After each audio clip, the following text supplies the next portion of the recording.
Today, everybody, we are going to talk about cloves. Cloves have a fruit and they have a history.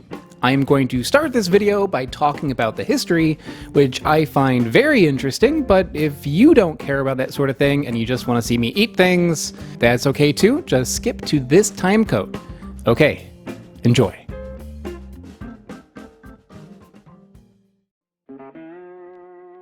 Indonesia is the world's largest archipelagic state.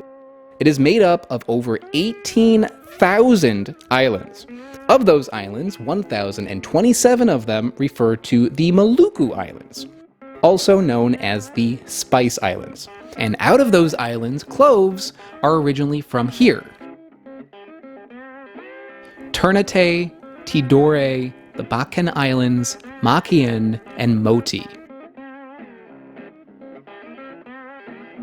Recently, I went on an adventure to learn about a different spice, nutmeg. Nutmeg is from the Banda Islands over here. Making that video took years and a lot of research, so please check it out if you haven't seen it. Cloves also have a long, complicated, and bloody history, and maybe one day I will do a deep dive on the full history, but yeah. I need a break, so not today. However, the history of cloves is intertwined with the history of nutmeg, so I did learn a bit about it, and I will tell you what I do know. Like nutmeg, cloves were once very valuable. In the 16th century, the Sultanate of Ternate became one of the most powerful in all of Indonesia. They held influence not in just their region, but in other parts of the Maluku Islands as well, including the Banda Islands. The Bandanese people functionally did not have a king. They were instead led by a group of elders known as the Orang Kaya. However, because of the great power of the Sultanate of Ternate, it is likely that even the Bandanese paid some kind of tribute. In 1621, the Dutch East India Company eradicated the population of the Banda Islands. A once thriving area of 15,000 inhabitants was reduced down to only 1,000. This drastic measure gave the Dutch East India Company a monopoly on nutmeg. They also wanted to have a monopoly on cloves, but cloves weren't going to be as easy. While nutmeg was limited to growing on only 5 small islands in the Banda Islands, cloves were grown in many places throughout the Malukus. The Dutch East India Company was not able to gain control of all of the places that cloves grew. There were too many of them. So, in another epic dick move, they went to any clove plantation that wasn't theirs, and they burned it down. According to the book The Taste of Conquest by McCorkle, in 1625, some 65,000 trees and the lives, villages, and livelihoods of thousands were destroyed on Seram's Hamoel Peninsula alone. The Sultan was paid off with extirpation monies to keep mum. When the Bandanese people were attacked by the Dutch East India Company, some of them escaped. They took boats to other areas, including the K Islands over here. To this day, there is still a community that continues some of their traditions. I went to the K Islands in order to learn more about this surviving community. I was surprised to find that while nutmeg is being grown a little bit by this community, today it is more common for the original Bandanese people to grow cloves.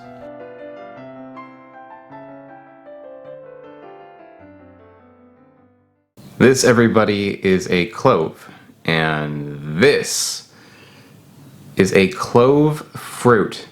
Yes, cloves have a fruit. The clove tree has a fruit, and this is something that is pretty hard to find. I've been trying to find clove fruit for a long time. I've been traveling, for so long trying to find different fruit out there, and this is one where I've been aware of it, and I've traveled to places that produce cloves, but I've never been there at the right time where fruit was available, and today I got lucky. And where I found this is actually a Very interesting place. Nutshell version, the people who used to produce nutmeg, historically, they were almost entirely wiped out by colonialists. When that happened though, several of them escaped and they came to this island that I'm on right now, which is Besar. So in coming here and seeing the great grandchildren of those people, I was curious if I would see nutmeg around. And I did, but not as much as this. I went to a market here in the town I'm in Besar, which is Banda Elat, and there was a lady selling cloves. She doesn't have any nutmeg, but I'll buy some cinnamon. Or cloves. I'll take some cloves. The cloves that she's selling were grown in Besar? In Besar, but not in Elat, in another village. Oh, that's great though. Okay. She had cloves, she did not have nutmeg. So I think that is saying something. And this is like fresh as can be cloves, and it smells amazing. It doesn't even look like a clove that you get from a supermarket in the US. Those are like very dark. This is like a light brown color, and I think it's just like real fresh. So maybe I'll nibble on this afterwards, but I am most curious about the fruit. And not to be confused, the fruit is not a fresh version of this. Cloves are it's the flower bud of the clove tree. Those are some very underripe cloves right there. When these go to fruit, they produce one of these guys. I'm curious if it's going to have a flavor of cloves. Maybe. And if you look at this, another thing that's really interesting about it is you may notice a similarity if you've done some traveling, because this, take a look, take a closer look.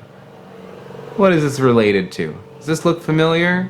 It looks kind of like a small, squished one of these. This is a water apple, rose apple, wax apple, as you like it. There's many names for this. This is a Syzagium of some kind. I don't know what species this is. There are many different species of Syzagium, and they're hard to tell apart.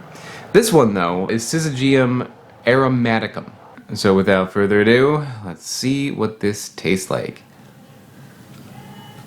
Oh, there's a very large seed in there.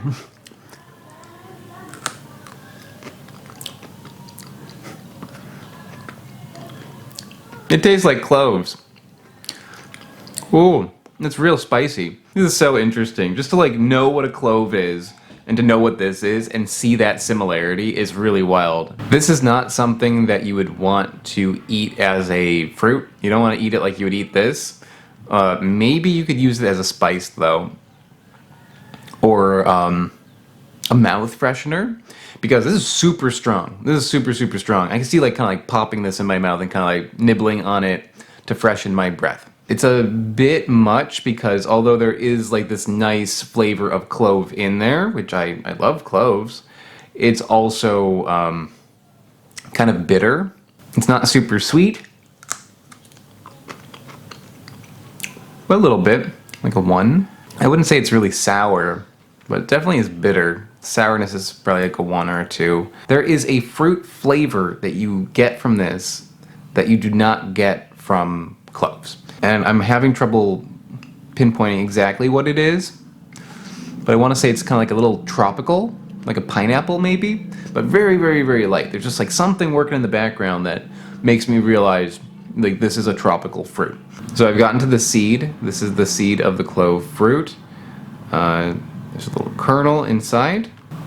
Is this a good idea? I don't know.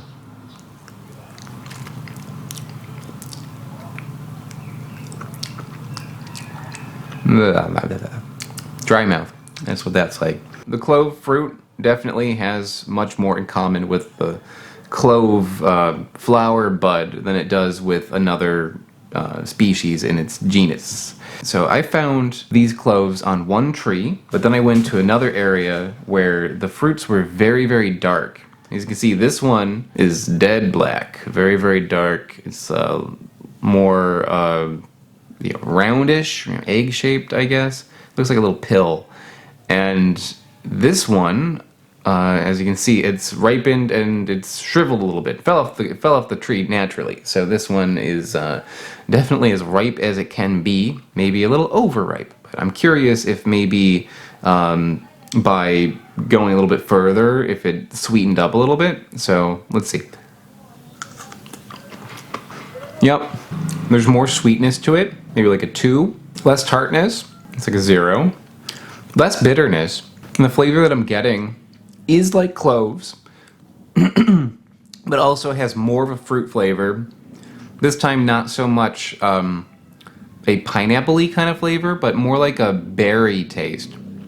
It's got like a little bit of like a blackberry kind of flavor, or like a blueberry flavor, like a mild berry flavor. Eating it like this reminds me of another fruit that is related to these, Syzagium cumini, which is the Java plum, very popular in India, but you could also find it throughout parts of Southeast Asia as well. Having it like this, definitely more like a fruit, but maybe not the most practical fruit, because look at that seed to flesh ratio. There's just a little bit in there. It's just like a little coat. It makes a lot of sense that clove fruit is not available at markets because there's just so little flesh to it. So little. This does not make sense as a hand fruit. The clove spice makes more sense. You don't have to dodge the seed that's in here. But in a pinch, if you needed some cloves, this would work if you like took the flesh from this and scraped it off the seed and used it. But I say the more practical use for the clove fruit is as a mouth freshener. You know, take it like a mint. You know, use it to freshen your breath. This would work really well for that. And when they get really ripe like this, maybe less powerful as a mouth freshener, but more like a candy. It's got like a little medicinal taste to it, like a cough drop. And why not? I've got this. It might be a different species. I don't know. It's probably one of the species I've had in the past. But let's try the Syzagium. I love these. The flavor of it is very mild, but the texture of it and the juiciness of it is really, really refreshing. They're like so crispy and so like light that it's like really satisfying to eat these. The flavor is mild. I've always struggled to say what the flavor of this is. And honestly, now that I eat this after having cloves, it does have a little bit of a clove flavor in there. And I don't think it's just because I just ate a whole bunch of cloves. I'm recognizing that taste. And close things off right by ruining my taste buds for the rest of the day. Let's try a fresh clove, freshly dried out, here in Besar. Yeah, I shouldn't have done that. Those are really, really strong. I can't say I've eaten like a whole lot of cloves just out of hand, but I would say that is definitely stronger than the cloves that I get from the supermarket in the US. So, yeah, I think that flavor is going to be with me for the rest of the day. And, yeah, I think that's about it. Thank you very much, everybody. I will see you all next time. I would like to give a big shout out to Seamus and Alana. They are super patrons over on patreon.com.